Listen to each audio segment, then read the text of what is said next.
Hello बच्चों, let's see the question. Question says a telephone company in a town has 500 subscribers. ठीक है, on its list and collects fixed charge of rupee 300 per subscriber. The company proposes to increase the annual subscription, and it is believed that every increase of rupee one subscriber will discontinue the service. Based on the above information, answer the following. What is the annual subscription when total revenue received is maximum? Option number A is rupee 200, option number B is rupee 400, option C is rupee 500 and option number D is rupee 350. अगर हम की concept की बात करें, की concept में क्या है कि अगर हमें किसी भी फंक्शन की मैक्सिमम या मिनिमम वैल्यू निकालनी होती है ना, देखेंगे टू फाइंड मैक्सिमम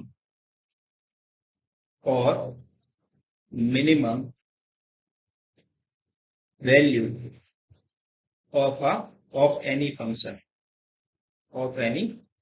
किसी फंक्शन की हमें मैक्सिमम या मिनिमम वैल्यू अगर निकालनी है तो हम सबसे पहले क्या करते हैं? सबसे पहले फंक्शन को लिख लेते हैं एफ ऑफ एक्स से। मान लो कोई फंक्शन हमारा, सबसे पहले हम लोग F dash X is equal to 0 करते हैं, है ना।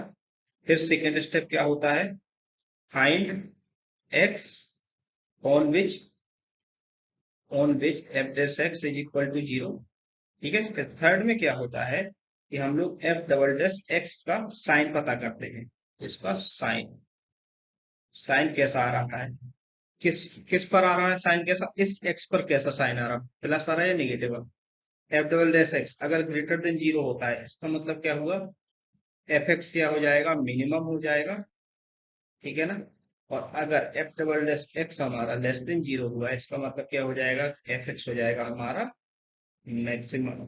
ठीक है, इस तरीके से मैक्सिमम या मिनिमम को पता करेंगे। तो ये हमारा की कॉन्सेप्ट यूज होने वाला है इस क्वेश्चन में।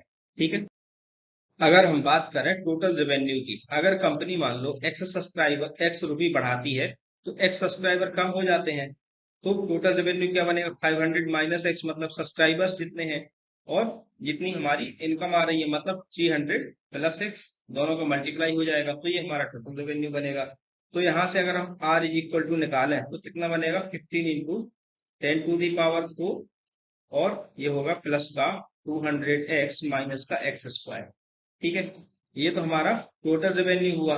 अब बोल क्या रहा है कि अगर कि revenue received is maximum, revenue received कैसा मैक्सिमम होता है? मैक्सिमम होने का मतलब क्या हुआ कि अगर हम रेवेन्यू को डिफरेंशिएट कर दें तो हमें 0 के बराबर मिल जाएगा। ठीक है, हमें उस मतलब उस वो निकालना है प्राइस, हमें वो एक्स निकालना है, एक वो प्राइस निकालना है हमें एनुअल सब्सक्रिप्शन का, जिसपे की रेवेन्यू मैक्सिमम हो जाएगा। ठीक है, इसको हम डिफरेंशिएट करके 0 के बराबर कर देते हैं, तो क्या आएगा? 200 माइनस का 2x इक्वल टू 0 आएगा।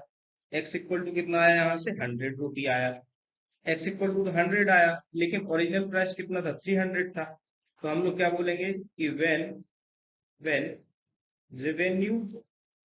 रेवेन्यू इज मैक्सिमम, जब रेवेन्यू मैक्सिमम होता है, एनुअल सब्सक्रिप्शन कितना लगेगा अपना?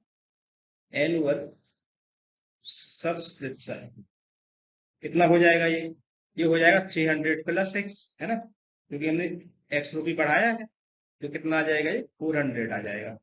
अगर हम ऑप्शन में देखें, option number D will be your correct